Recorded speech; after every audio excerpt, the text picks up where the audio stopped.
I spent two really great mornings with Dr. Ian Lipkin up at Columbia University at his lab, studying virology and microbiology, and they had me do these extraordinary experiments with pigs' brains and encephalitis and growing things and coding things and finding out sequences, DNA sequences and all this stuff, which I understood the tiny fraction of at the time and now know nothing. But that was really amazing. And then Ian was also around when we were filming, so I actually didn't come up with anything I said. They very much gave it to me, and it's all absolutely what would be said in the situations that that character was in if she was dealing with that information. So.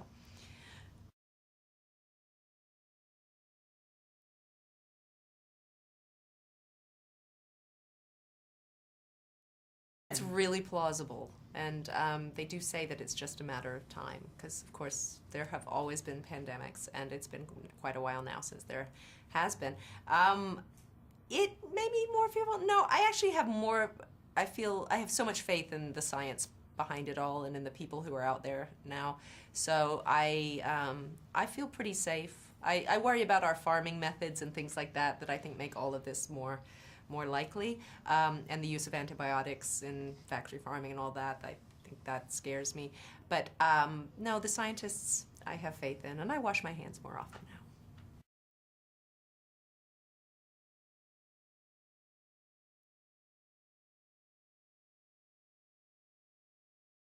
It was wonderful working with him. I mean, he's iconic in several ways, and to be able to just sit next to somebody in between shots and hear them tell stories about Apocalypse Now was absolutely extraordinary and really cool. And he's wonderful, and he's a gentleman, and a very unaffected one.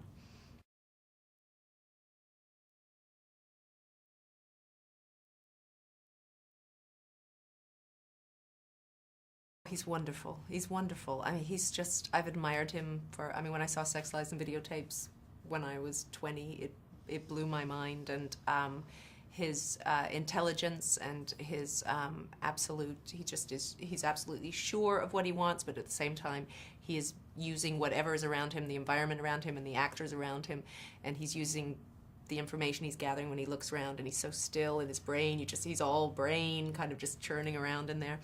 And he just does everything with the minimum. I mean, everything's sort of minimalist, but everything's this minimum of fuss. He just absolutely, just like a shark, kind of moves through and just tells the story. And he was there on a wheelchair. There's a shot where my character's walking to see somebody in a hospital, and he was there with the camera crouched on top of a wheelchair, you know, and there's no show about it. Like sometimes you might work with somebody who would kind of, for him it's just, that's the most practical way. It's more practical than using a dolly. You just get on the wheelchair, it's here, and there we go.